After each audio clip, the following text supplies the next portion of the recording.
Red XIII, or Red XIII in Japanese, is one of the protagonists in Final Fantasy VII.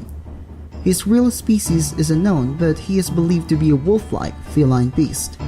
He was one of my favorite characters, one of my main three when I was playing the game in my early years. Red XIII was born in Cosmo Canyon. His father is Seto, however his mother remained unnamed. That time there was a war and the other tribe, which is known as G tribe, wanted to invade their tribe. That year Seto ran off. Red assumes that his father was a coward, turned their back on them with the invasion of G tribe closing in. However, this was not true. In fact, Seto saw the invasion of the G tribe and their plan.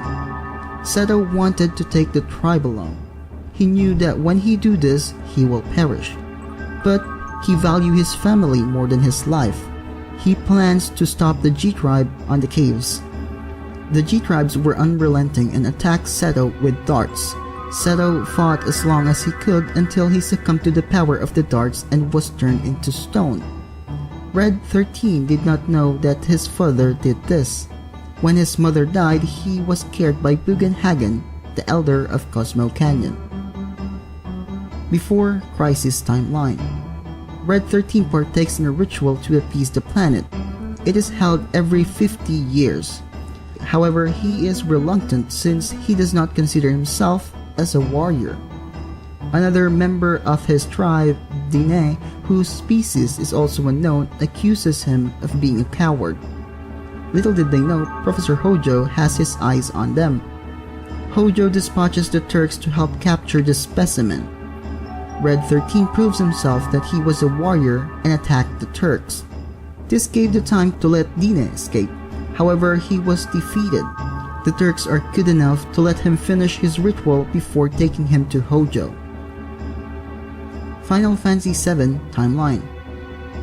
Cloud's party infiltrate Hojo's laboratory and encountered Red XIII.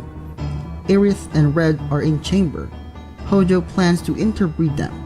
He wanted to preserve their species since Aerith is a Cetra and Red XIII is the last known species of his kind. Hojo places a Roman numeral 13 on his leg.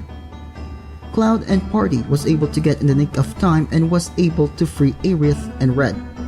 This is the first time they met Red, and to their amazement, Red XIII talked to them. He joined Cloud's party. The party returned to Cosmo Canyon, the birthplace of Red XIII. It was revealed that his true name was Nanaki and he was 48 years old, though he was still not considered as an adult. Bugenhagen heard how Nanaki viewed his father as a coward. He invited the party to enter a sealed cave within Cosmo Canyon. This is where Red XIII saw his father Seto, still standing but petrified. It was then revealed to him how his father was brave enough to offer his life for the protection of the village and his family. Seeing this, Red XIII vows to be a great warrior, just like his father. As soon as he howls at the moon, Seto's petrified body shed tears. Red XIII continues his journey together with the party.